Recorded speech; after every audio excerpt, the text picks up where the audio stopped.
Bueno, bienvenidos a todos, buen día. Hoy estamos acá en los cursos de Arquitectura 1, 2 y 3 de la cátedra para escuchar una charla del arquitecto profesor Pablo Sturman.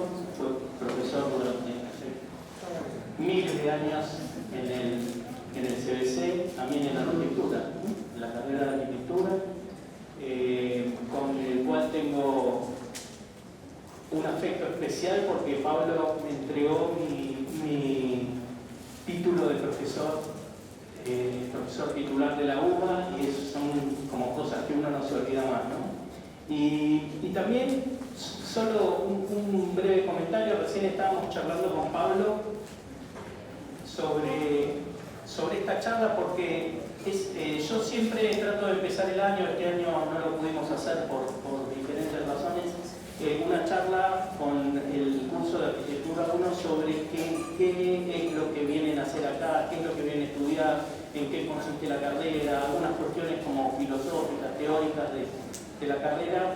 Y recién conversábamos con Pablo sobre lo que significa, ¿no? Lo que significa ser un arquitecto, ser un estudiante de arquitectura, que va un poco entre lo racional y lo sensible, ¿no? De que son como dos vertientes que ustedes tienen que desarrollar a lo largo de la carrera. O sea, la arquitectura no es ni puramente racional ni puramente sensible. Y entre esos dos mundos se desarrolla lo que es la creatividad, que es una de las cosas que muchas veces se confunde como que la creatividad es venimos a hacer algo distinto, y realmente no es exactamente de esa manera. Así que me interesa mucho esta charla. Este año no es exactamente la charla que doy yo, pero es una charla que toca, por lo que estuvimos conversando, varios temas en común, y me parece que es una charla muy importante para los primeros años de la carrera, y para que la escuchen y también para que la puedan reflexionar después y puedan tenerla en cuenta a lo largo de los años. Así que bueno, te agradezco ya por adelantado, Pablo, que vengas a ayudarnos con esta charla. Bueno, buenos días a todos. Me toca a mí agradecer. Yo me pasé la vida acá adentro. Hablamos también con Roberto que la facultad nos constituyó como personas, ¿no? De ser estudiantes, a ser profesores. Ya hace varios años que no vengo, y volver acá y estar en esta situación, compartir este espacio, es como un golpe vital, del cual, por lo cual agradezco muchísimo la invitación. Voy a empezar con dos historias personales.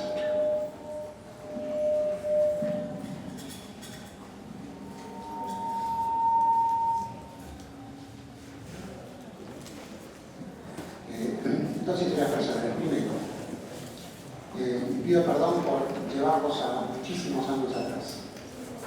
En el año 1984, con la vuelta a la democracia,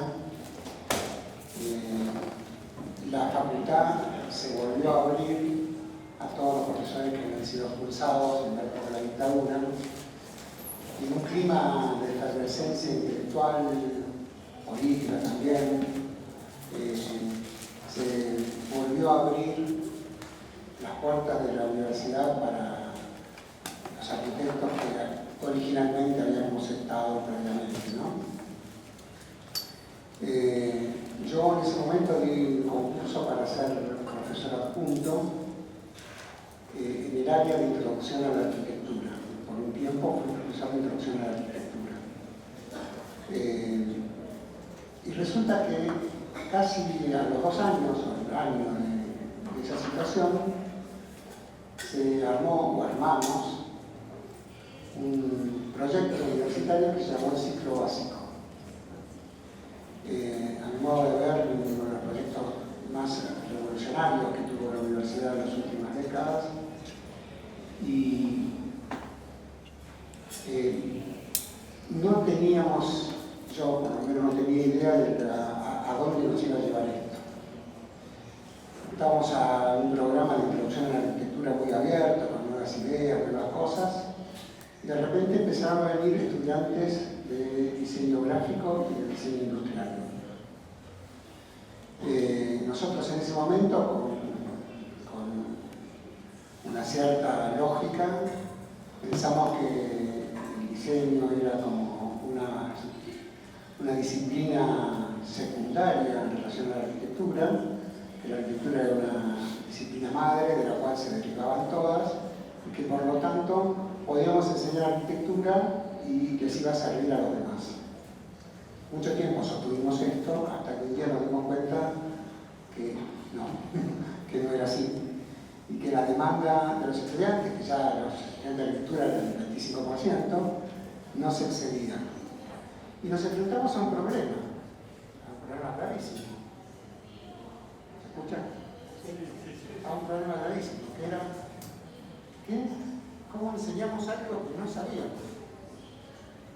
Que me preguntan, ¿cómo se enseña algo que uno no sabe? Y era un problema que no era nuestro, era estructural. Primero, no había ningún Leonardo da Vinci que pudiera enseñar todo, ninguno de nosotros era, no existe más tampoco, y no sabíamos qué hacer. Muchos profesores, porque eran varias cátedras, decidieron armar la materia como un ejercicio de diseño gráfico, otro de diseño industrial,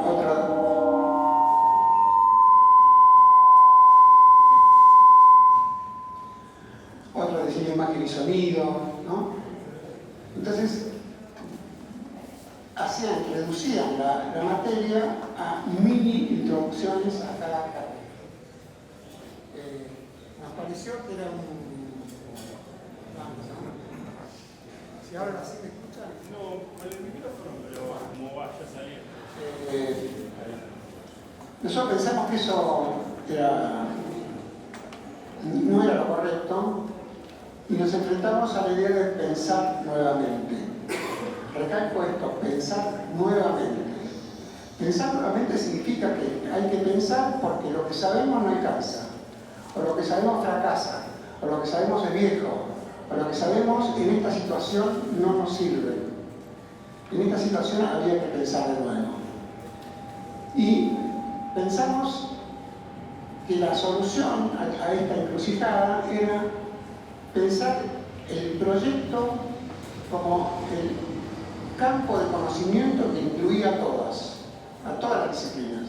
Todas proyectaban, todas pensaban de manera proyectual, todas, como decía Roberto, tenían pensamiento racional y sensible, y todas formaban un campo de pensamiento. Uno diría, un campo de pensamiento es como demasiado, pero ¿qué quiere decir un campo de pensamiento proyectual? Es difícil.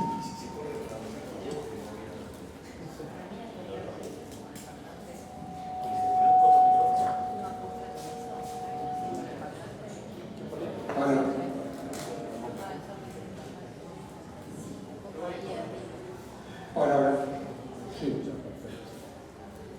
Si uno dice el campo de la ciencia, todos sabemos qué quiere decir el campo de la ciencia.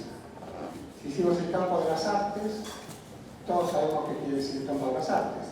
Si decimos el campo de las ciencias sociales, la filosofía, la moral, las humanidades, entendemos inmediatamente. Pero resulta que estamos en unas disciplinas que incluyen lo científico, lo técnico, que incluyen lo artístico y que incluyen las ciencias humanas. Con lo cual, el campo del proyecto es un campo autónomo, pero que incluye todo eso. Por lo tanto, investigar en la ciencia, investigar en la filosofía e investigar en el arte era el camino que encontramos para construir un campo que no estaba investigado. Después vamos a volver sobre eso. Segunda historia personal. Yo me recibí en el año 1973. Historia de la historia. En esa época había, la facultad era mucho más chica, era otra historia.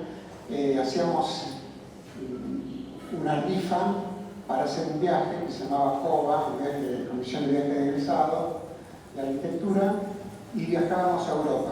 Toda la carrera vendíamos rifas, armábamos un fondo y nos íbamos a Europa. En ese viaje, les cuento cortito, un día como hoy, así, medio luminoso, pero muy frío, estaba caminando por Florencia. Florencia, para un estudiante de arquitectura que recién se recibía, era como ir a un lugar increíble. Veíamos todo lo que habíamos estudiado, lo que habíamos dibujado, estaba todo ahí. ¿Se vuelve a pasar?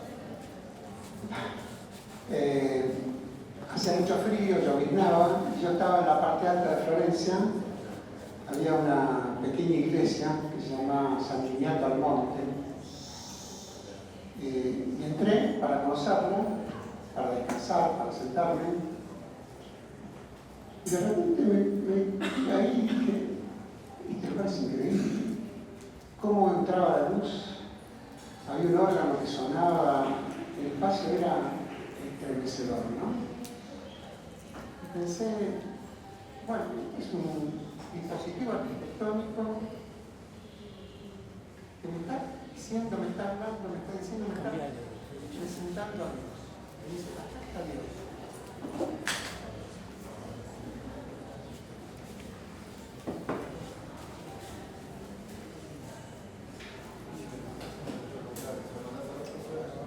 Subí, fíjate si está la tecla.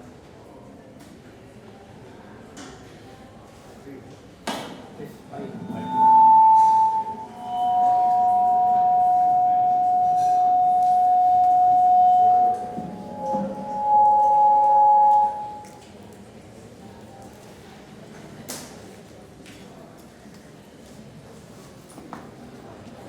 A ver ahí, Pablo. Bueno, Ahí sí. es una pena cortar este relato. Y pensé que para enseñar arquitectura, para estudiar, para saber arquitectura, yo había estudiado la arquitectura pensando que había que saber la técnica de la construcción, ¿no? Había que saber construir, que se sostenga el techo, que el agua no entre, por que sabemos. Y que esa técnica devenía en una forma, y esa forma construía un estilo, una expresión, y que además había que saber cómo se usaba un lugar. En el caso de la iglesia, bueno, cómo era el púlpito, cómo era cada uno de los lugares que lo constituía, el rito de la misa, el rito del bautismo, o sea, saber cómo se usaba la iglesia. Y ahí me di cuenta que esas tres cosas no alcanzaban para entender el dispositivo arquitectónico que me estaba presentando a Dios. En ese momento yo, estudiante o recién recibido, marxista, materialista, en esa época había mucho de eso, ahora no tanto, me encontré frente a ese dispositivo que me constituyó como un habitante del lugar. Y cuando digo habitante porque entendí que la palabra habitar un lugar implica la idea de constituirse en ese acto de estar ahí. Uno puede estar en un lugar como usuario, puede estar como espectador, puede estar como ocupante, puede estar como testigo, puede estar de mil maneras. Pero habitar un lugar implica constituirse en el mismo acto de habitar. Este ejemplo que yo descubrí en ese lugar y que es bastante más claro porque se refiere a una situación muy trascendente, es un concepto, una idea que se puede explicar en cualquier acto arquitectónico urbano. A ver, ejemplos más sencillos. No sé si ustedes van a la cancha del partido de fútbol, ¿no? Una cosa es ser un espectador y otra cosa es ser un hincha. El hincha es el que se constituye ahí, el espectador mira desde afuera, ¿no? El acto de habitar es un acto constituyente de un ser, de una condición de constitución del ser. Y quizá el ejemplo más claro, más evidente, es el ejemplo de la ciudad. Uno puede ser usuario, puede ser turista, puede ser espectador, pero si es habitante, se constituye en ese espacio, en ese mundo. Todos somos, o la mayoría supongo, habitantes de Buenos Aires, nuestra ciudad, y salimos de la ciudad, vamos a otra ciudad, y somos distintos. Podemos ir a la ciudad más hermosa del mundo, pero la relación con la ciudad nuestra es imposible de trasladar a otra, ¿no? Uno es en ese acto de constitución.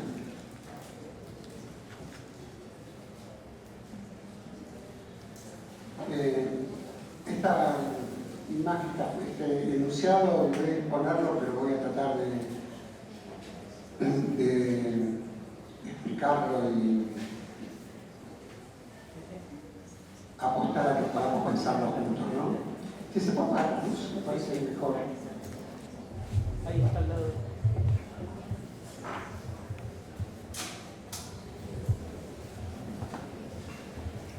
Son dos términos que seguramente habrán escuchado, pero me gustaría que los retengamos, ¿no? ¿A qué llamamos trascendencia y a qué llamamos inmanencia? Yo podría decir, para simplificar, que un pensamiento trascendente es un pensamiento que está relacionado con algo exterior al pensamiento mismo. Está legitimado por algo que está por fuera del acto de pensar. Quizá la trascendencia más evidente, más grande, es la trascendencia de Dios, ¿no? Dios es como el explicador de cualquier pensamiento dentro del cual podemos pensar en relación a esa trascendencia. La inmanencia, en cambio, es aquel pensamiento que se constituye en el mismo acto de pensar, que no está referido a nada exterior a él. Es decir, en el acto de pensar pienso, y no refiero a nada exterior a él. Aclaro que nunca un pensamiento es inmanente plenamente, ni nunca es trascendente plenamente. Pongo los extremos, ¿no? Pero sí podemos distinguir cuando estamos pensando en relación a un código, a una conformación moral del mundo, o cuando estamos pensando y en el acto de pensar se van construyendo cosas. Dice Heidegger, un enunciado que es mortal para un arquitecto. Dice que no construimos para habitar, construimos porque habitamos. Este enunciado destituye la idea de la técnica separada del concepto de habitar. No construimos para usar un lugar, construimos porque como somos habitantes de un lugar, necesitamos construir.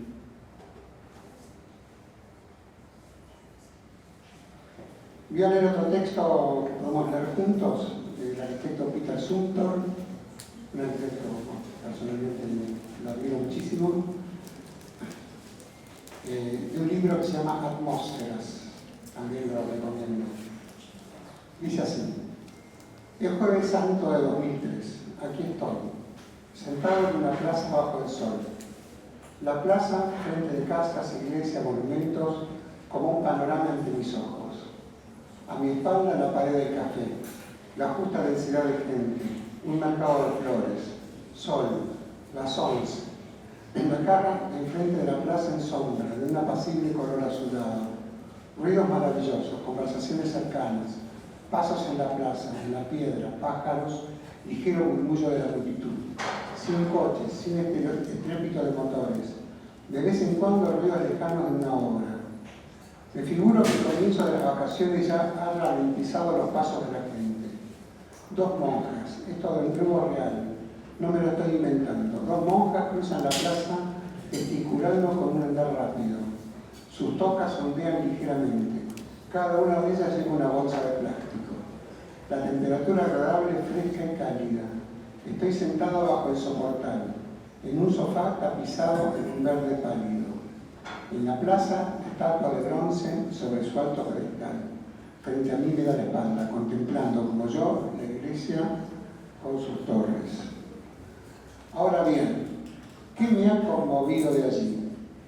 Todo, las cosas, la gente, el aire, los ruidos, los colores, las presencias materiales, las texturas y también las formas. Formas que encuentro bellas. ¿Y qué más me ha conmovido? Mi propio estado de ánimo, mis sentimientos, mis expectativas cuando estaba sentado allí. Me viene a la cabeza esa célebre frase inglesa que remite a Platón. La belleza está en los ojos de quien mira. Es decir, todo está solamente dentro de mí. Pero entonces hago el experimento de quitarme la plaza de delante y ya no tengo los mismos sentimientos. Un sencillo experimento, disculpad la simplicidad de la idea. Lo cierto es que al quitarme la plaza de adelante, mis sentimientos desaparecen con ella. Nunca hubiese tenido tales sentimientos sin esa atmósfera de la plaza. Lógico, hay un intercambio entre las personas y las cosas. Lógico, hay un intercambio entre las personas y las cosas. A mí me parece maravilloso este relato porque plantea formas de mirar, formas de percibir. Pero en el fondo lo que está contando Sultor, formas de conocer. Yo me acuerdo que cuando empezamos el ciclo básico, la primera ejercicio que hacíamos era salir a un lugar, a una plaza, para repetir el ejemplo, lo hacíamos medir, relevar todas las frentes, las circulaciones, o sea, todo lo que pasaba ahí, ¿no? Desde el punto de vista circulatorio, formal, técnico, llamémoslo, ¿no? Un poco lo que relataba antes. Y lo que hace Sultor es entender de que el conocimiento excede el problema del conocimiento técnico, que el saber racional tiene un límite y que hay otras maneras de conocer, ¿no? Una sensibilidad para conocer. Gilles Deleuze decía que había 3 formas de conocimiento: la razón, la intuición o lo sensible y la afectación. Lo que le pasaba al relator de este texto es que se sintió afectado por la plaza. Lo que me pasó a mí en la iglesia es que me quedé afectado por la iglesia. Lo que nos pasa en la ciudad es que estamos afectados por la ciudad. Y no solamente estamos afectados nosotros, sino que afectamos a las cosas. Como diría Heidegger, construimos porque habitamos, porque afectamos a las cosas, porque construimos conocimiento desde la condición de habitantes.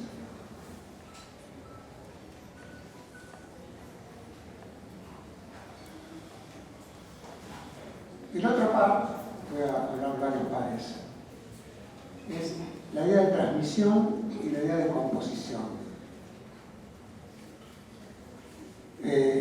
Toda la estructura pedagógica, la técnica pedagógica consiste en la capacidad y la técnica de transmitir el saber. Pero transmitir el saber es una idea imposible. Cuando vemos así, es una idea imposible. Yo no puedo transmitir lo que sé. Si yo pudiera ponerle un cablecito acá en mi cabeza y pasárselo a otro, y de pasar todo lo que yo sé, aún así no podría transmitirlo porque el otro es otro. Porque el saber es algo que se construye, el saber es personal. Por lo tanto, la transmisión, que es un acto habitual, necesario, es siempre insuficiente. Es siempre insuficiente. Porque el saber es una construcción. ¿A qué llamo composición? Miren, Les cuento otra pequeña historia. Un señor no sabe nadar y se va al mar, se mete en el agua, entra en la ola, la golpea. Entre el cuerpo y la ola hay una relación extrínseca, ¿no? Se chocan. Si quiere meterse, se ahoga. Es más, si tiene una herida, la piel le arde. La relación entre el agua y el cuerpo es absolutamente extrínseca. Entonces, decide aprender a nadar, se llama un maestro. Y el maestro le enseña a nadar. Le dice cómo poner el cuerpo, cómo pasar las brazadas, cómo mover los pies, cómo respirar, y aprende a nadar. Se supone que aprendió a nadar. Yo diría, aprendió a nadar no cuando el maestro le explicó, sino cuando se compuso con el agua. Cuando la relación entre el cuerpo y el agua, en vez de ser extrínseca, pasó a ser de composición. Entendió que cuando venía la ola tenía que usar la fuerza de la ola, entendió que entre el cuerpo y el agua había una relación de composición. Véanlo a Messi con la pelota. Véanlo a Messi con la pelota. O piensen como un caballo y un jinete. ¿No? ¿Qué relación hay entre el caballo y el jinete? Recién hablaba con Roberto. Yo entendí muchas veces una buena nota en la facultad 2 años después. No porque no supiera, sino porque entendí la relación con el agua. Porque me compuse con ese conocimiento, porque lo habité, porque me constituyó, porque pasé a ser ese conocimiento que hasta ese momento había sido técnico. Técnico no de técnica de construcción, es técnico como técnica pedagógica, ¿no? Como técnica de... para mí, el esfuerzo más grande es posponerse con el saber.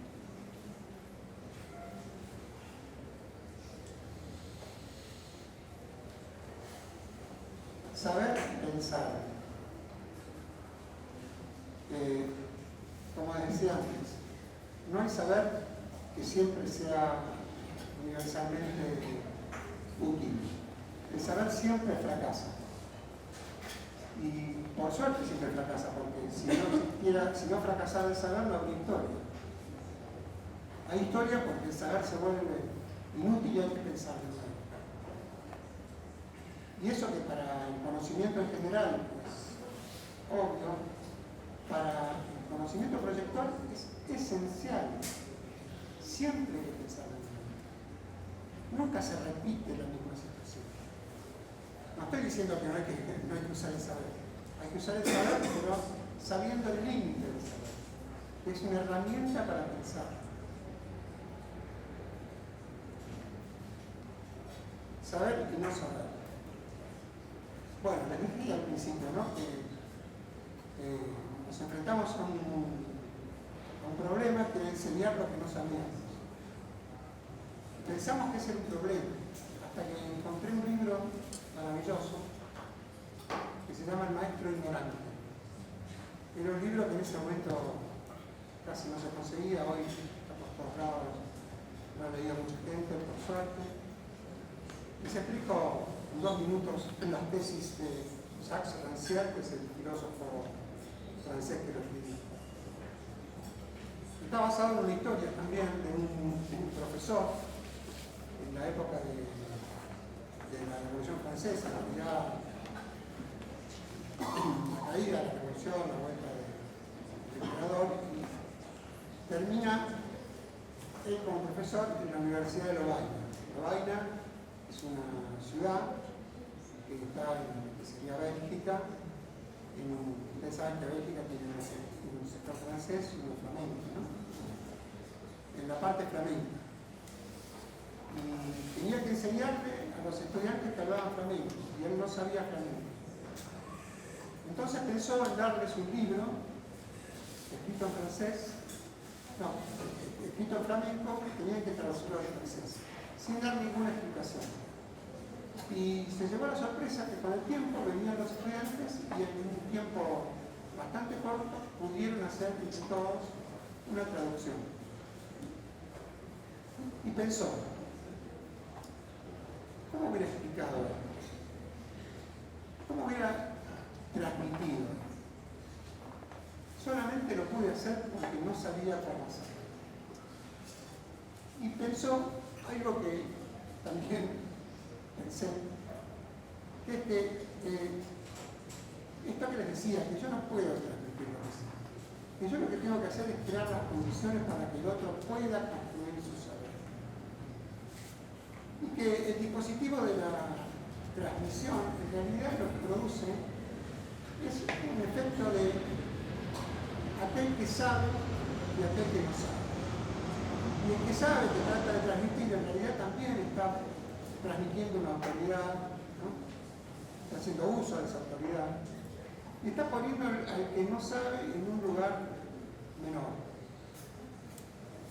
Y aún con las mejores intenciones que obtenemos, esperamos que en el futuro la diferencia entre el que sabe y el que no sabe desaparezca.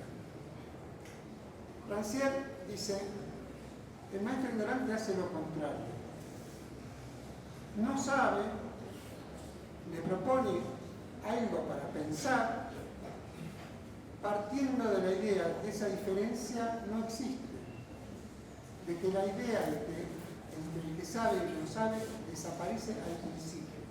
La diferencia no está después, la igualdad no está después, sino está antes. Entre el profesor y el estudiante hay igualdad y no diferencia.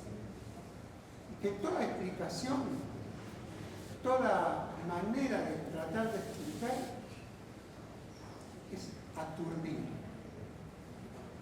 Que hay que tener fe en que la igualdad es plena. Entonces, después, yo sé que todo esto es muy abstracto, después voy a tratar de mostrar cómo todas estas cosas que pensamos e intentamos pensarla en una cosa. Pablo, ¿podés probar a ver si se escucha mejor? Hola.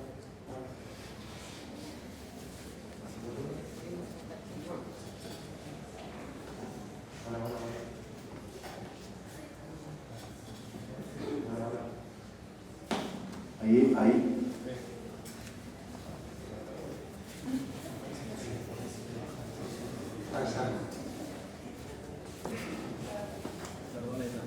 La otra cosa,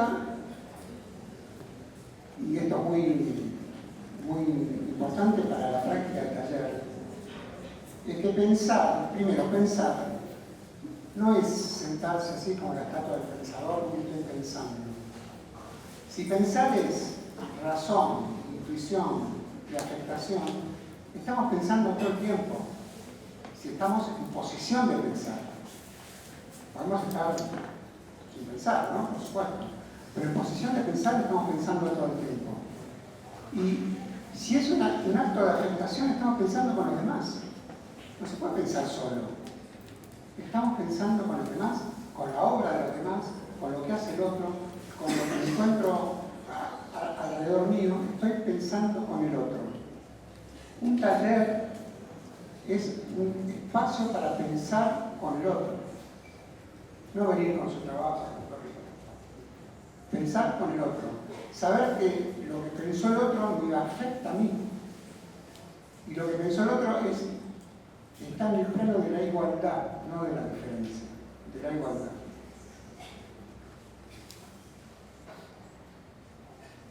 Otro par.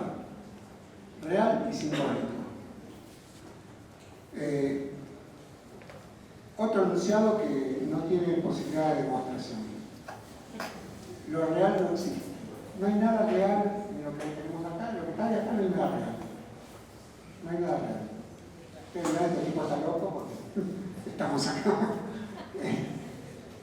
En realidad estamos atravesados por lo simbólico.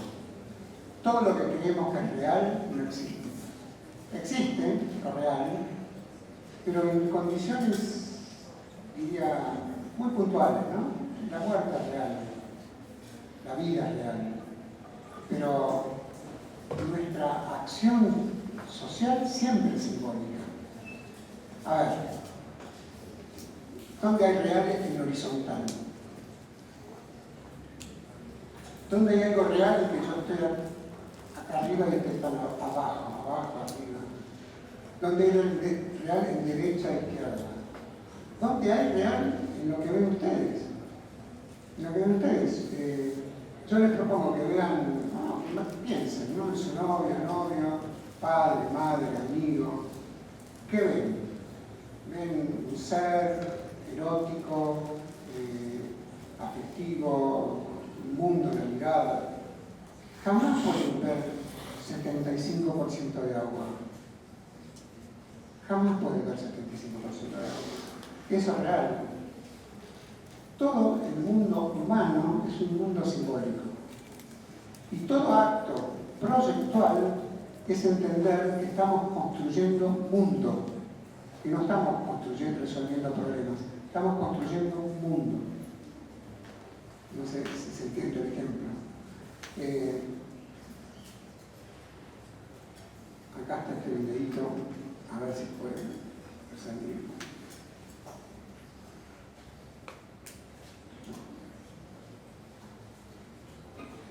No corre. Es una pena. No va a correr yo que estoy en otra clase.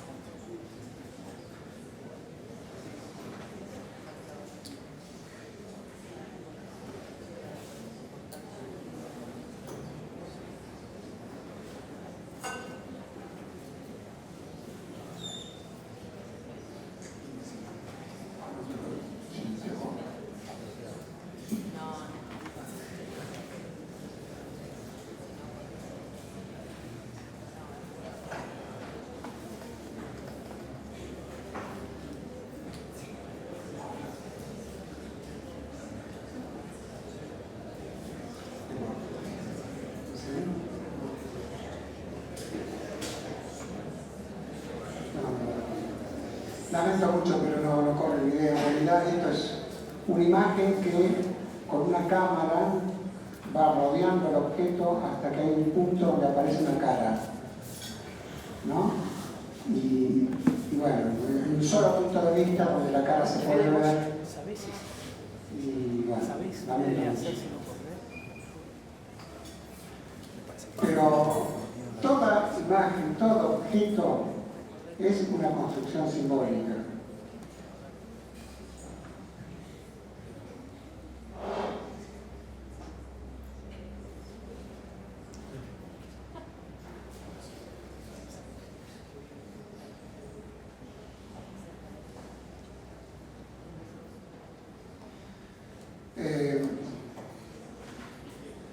Acá tenemos una imagen conocida, el David de Miguel Ángel. Quizá una de las obras escultóricas más impresionantes de la historia del arte. Uno puede ir a verla, recorrerla, es una belleza increíble, una proporción impresionante, un trabajo en la piedra, ¿no? Yo fui a verla, salgo del museo, me encuentro con un amigo, me pregunta qué vi, y le dije, no vi un pedazo de piedra. Y no. Sí, lo mentí, no vi un pedazo de piedra, vi un pedazo de montaña. Y le mentí. Y sí, le mentí, porque en realidad lo que vi es un material que es una composición de cuarzo y mica y así, cada capa simbólica que corremos, siempre aparece lo simbólico. Lo real, como decía antes, es imposible de ver.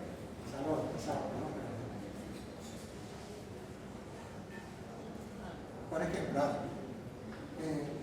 hagamos un ejercicio de un minuto. Yo les propongo que cada uno piense una imagen de una casa.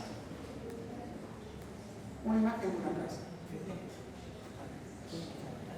Yo, que hay algo estoy seguro, que cada imagen de casa que pensaron es distinta a la otra. Mover el botón bien para arriba, fíjate que no lo hayas movido para abajo.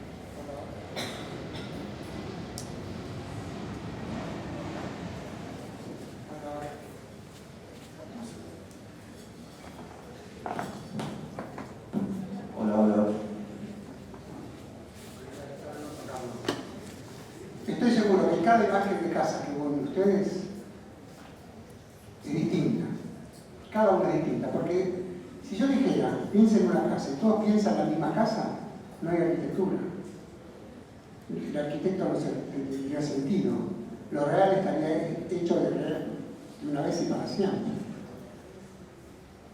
La idea de casa es una idea imperfecta, indeterminada. Necesita ser pensada todo el tiempo, nuevamente. La casa del animal, la casa del hornero, es una casa perfecta. Es siempre así, fue, es y será. Es así acá, allá y en otro lado. ¿Saben por qué? Porque está fuera del sentido. Porque no está en el mundo simbólico. El animal no está en el mundo simbólico. En tanto, seres parlantes del lenguaje, estamos constituidos, somos habitantes de ese mundo del lenguaje, de ese mundo simbólico. La casa del hombre es siempre una representación. Aún desde chicos es siempre una representación. ¿Dónde hay real en casa de piedra? ¿Qué mundo hay en cada casa? ¿Qué universo de sentido se construye en cada casa? ¿Qué mundo hay en un patio, una piscina?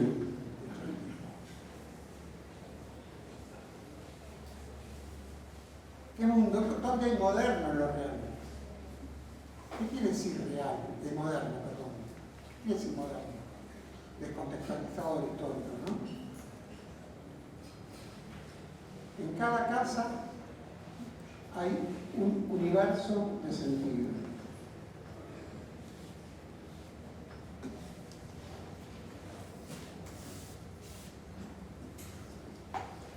Este es el título de un libro que escribimos con un querido amigo Ignacio Lenkovich hace ya más de 20 años.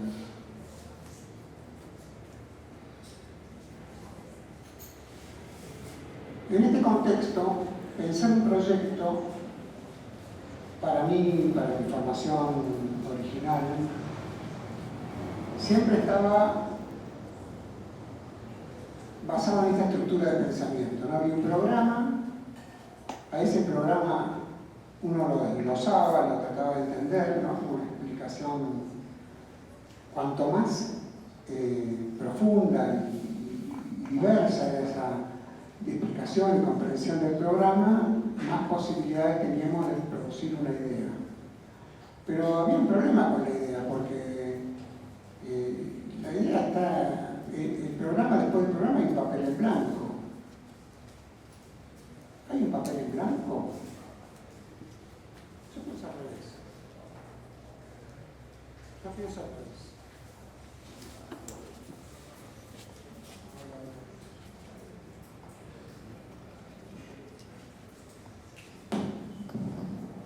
Hola, hola. Yo pienso que el papel no está blanco, no está vacío, está lleno. Está lleno de historia, lleno de saberes, lleno de lo que la cultura ha construido. Y ahí hay que indagar. Ahí hay que indagar. No para aplicar un saber, sino para poder pensar. Cuando digo pensar, recuerden lo que quiere decir pensar, ¿no? Para poder pensar. Siempre hay que volver a pensar. Entre el programa y la idea, miren, no hay proyecto que se deduzca del programa. Entre el programa y el proyecto no hay una deducción. No es un proceso deductivo, hago esto, después esto, después. Todo lo contrario, es un proceso inductivo, en donde yo me confronto con ese saber y tengo que pensar ese saber. ¿De dónde viene la idea? De lo que se sabe, de un canon establecido, legitimado por la cultura, la arquitectura moderna, el lenguaje, de ahí viene el saber, viene de la inspiración.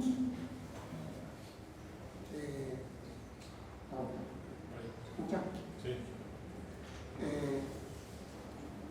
Lo que intentamos hace que entre el programa, el problema, por decirlo en términos más generales, entre el problema y la idea haya un espacio de pensamiento, de construcción de materiales, de ver de dónde puedo ir construyendo herramientas para poder habitar ese problema. ¿Cómo puedo habitarlo? La idea es una especie de biombo detrás del que pasa algo más importante. Eso decía Gombrowicz en su diario, que en el corazón de un argumento, se esconde la seducción de sus palabras. Tal vez alguna vez haya dedicado parte de su tiempo a manosear impunemente el teclado, sabe que los razonamientos son coartadas que armamos para justificar pasiones ciegas, preexistentes, que buscan conquistar en el lenguaje un estatuto sólido entre nosotros.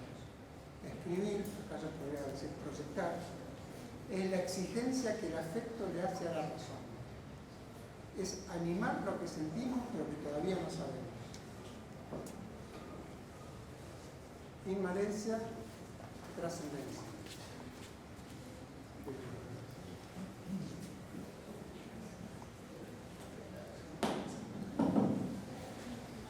Inmanencia, trascendencia. Volvemos. Otro libro. François Julien, un francés también, filósofo, sinólogo, nos presentó un libro que se llama Un sabio no tiene ideas. También un enunciado raro, ¿no?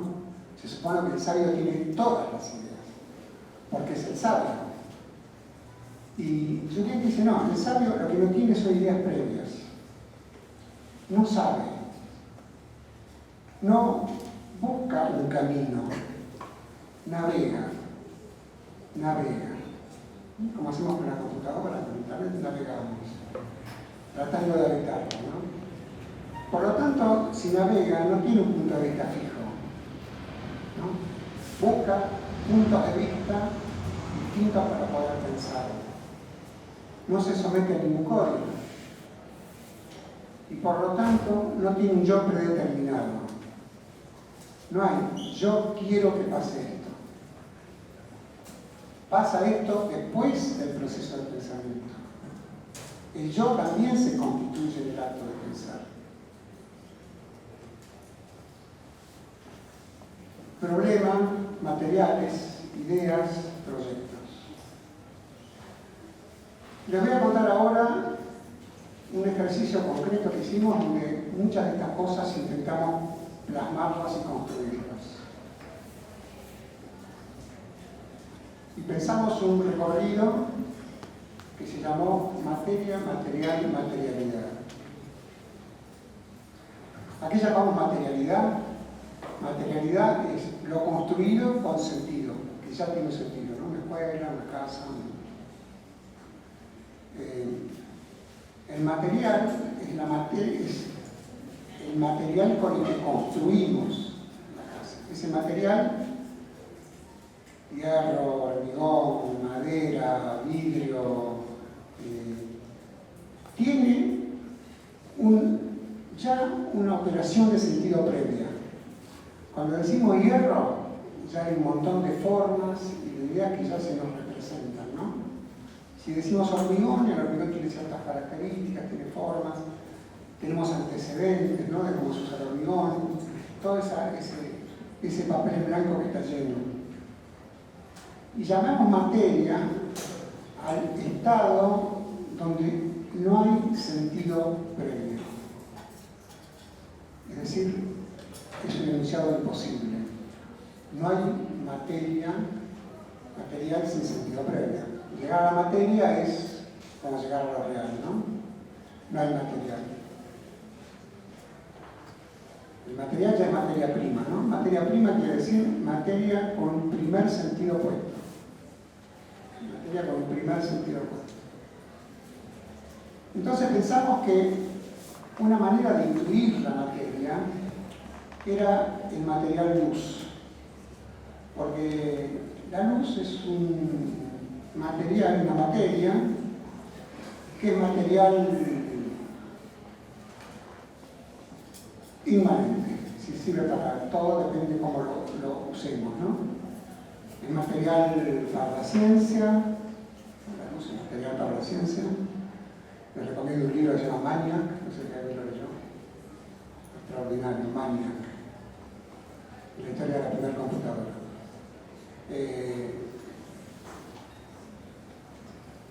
Es materia para la religión, es materia para el arte, es materia para la arquitectura y el diseño.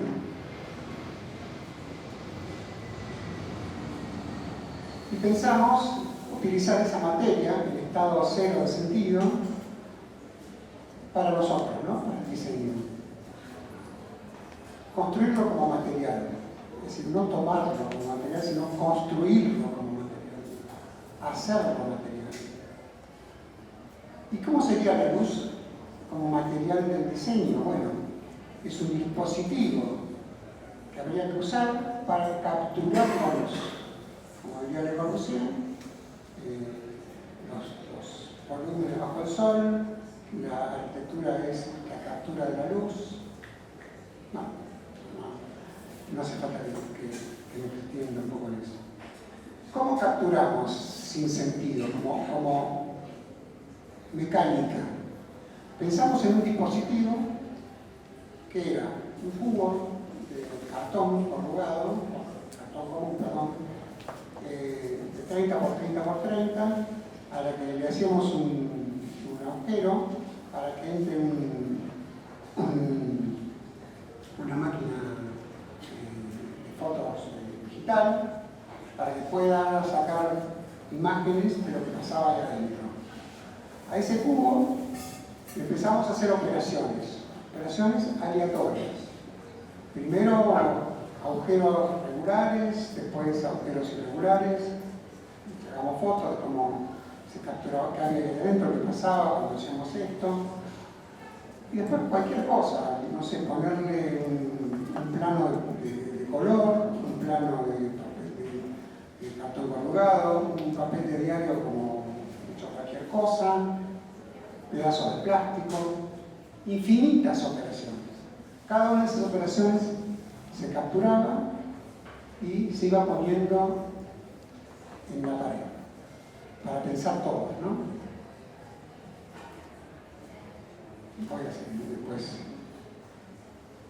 Y construíamos esto, un material, un corralón de materiales.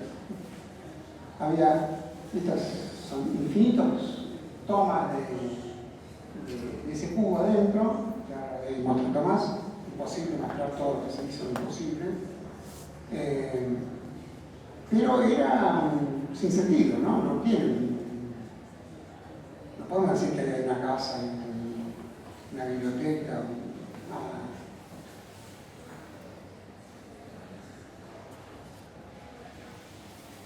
En esas capturas había infinitas posibilidades de construir cosas, ¿no?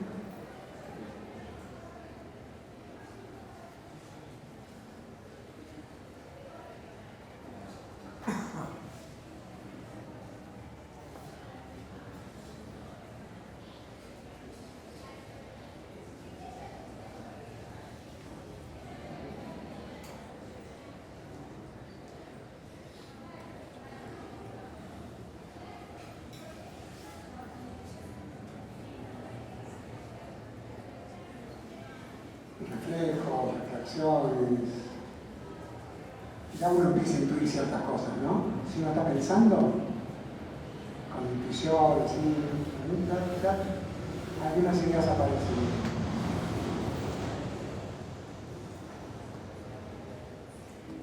Cómo materializar la luz, cómo se vuelve materia, ¿no? Sólido.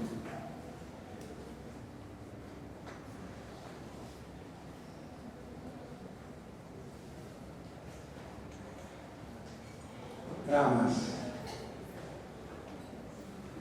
Lo que muestra que la capacidad material, su capacidad expresiva, es infinita.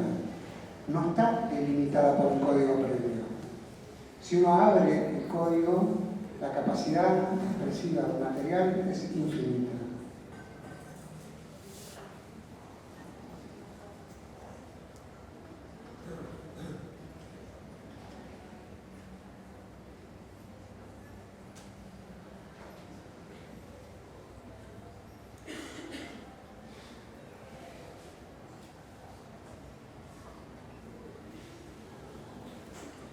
Es increíble, ¿no?, que aparezca esto.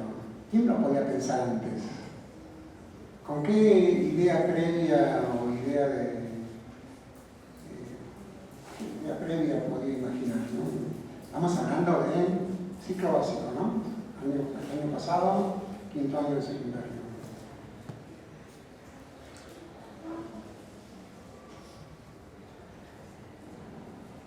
Entonces, ¿cómo pasamos entonces del material que construimos, cómo construimos con ese material una materialidad, como dije antes, un espacio con sentido? Un espacio donde el proyecto infiere, hipotetiza, se convierte en una conjetura. No hay un paso detrás del otro, en una lógica predeterminada. Hay algo más del orden del descubrimiento o de la invención.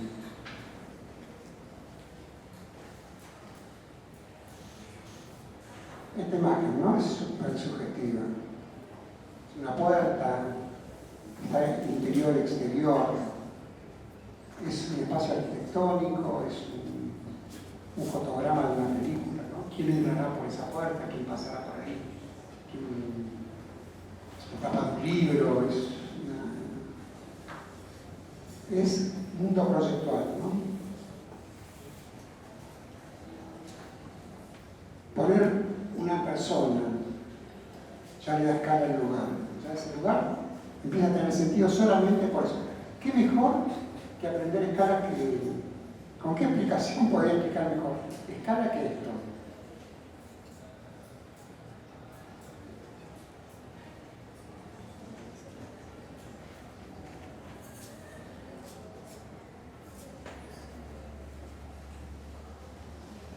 Ventana, puerta, ¿no?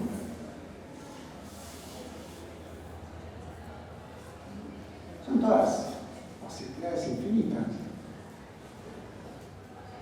¿Cómo podría explicar mejor un espacio axial de circulación que tiene un solo punto de perspectiva, un punto de vista?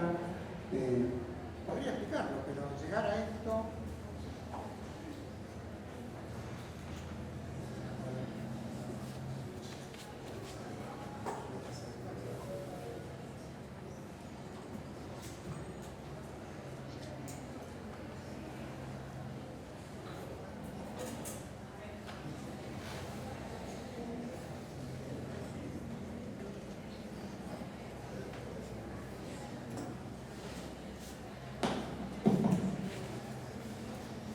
Llegar a esto por la experiencia de hacerlo, por la búsqueda,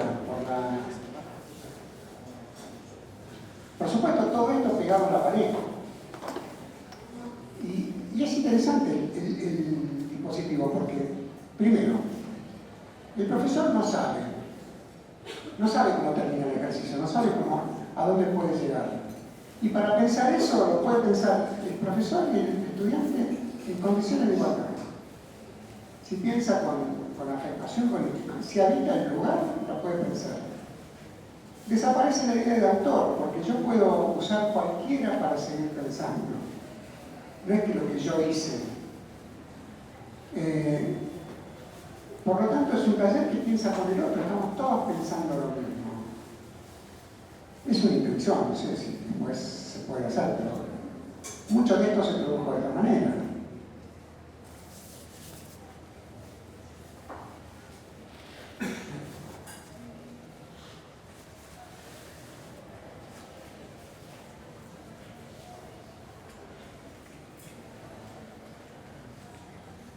Cómo la luz construye un espacio, construye un sentido, un espacio de recogimiento.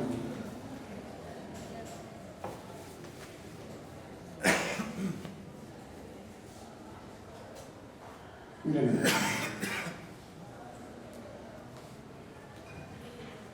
me acuerdo de este trabajo porque un día vino un estudiante y le dijo, arquitecto, yo fui ahí al kiosco donde están las revistas y vi una tapa de un arquitecto que se llama Toyo Ito, que es muy parecida a lo que yo hice. O sea, imposible de explicar, ¿no?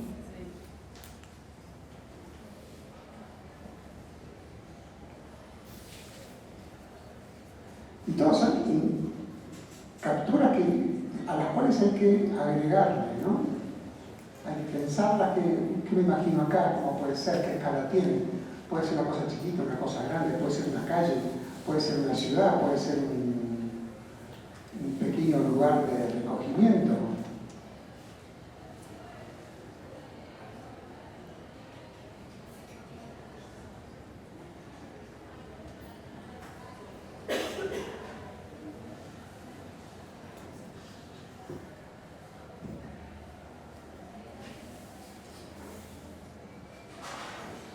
Y es un primer acercamiento a pensar, a construir el espacio, a construir sentido, a pensar en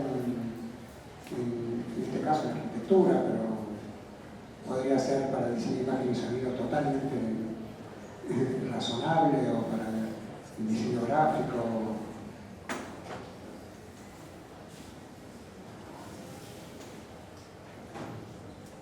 O sea, lugares increíbles, ¿no? Que no se suelen.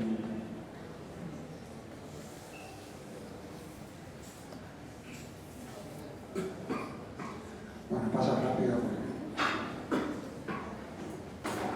quería terminar con esta frase de Alain Badiou.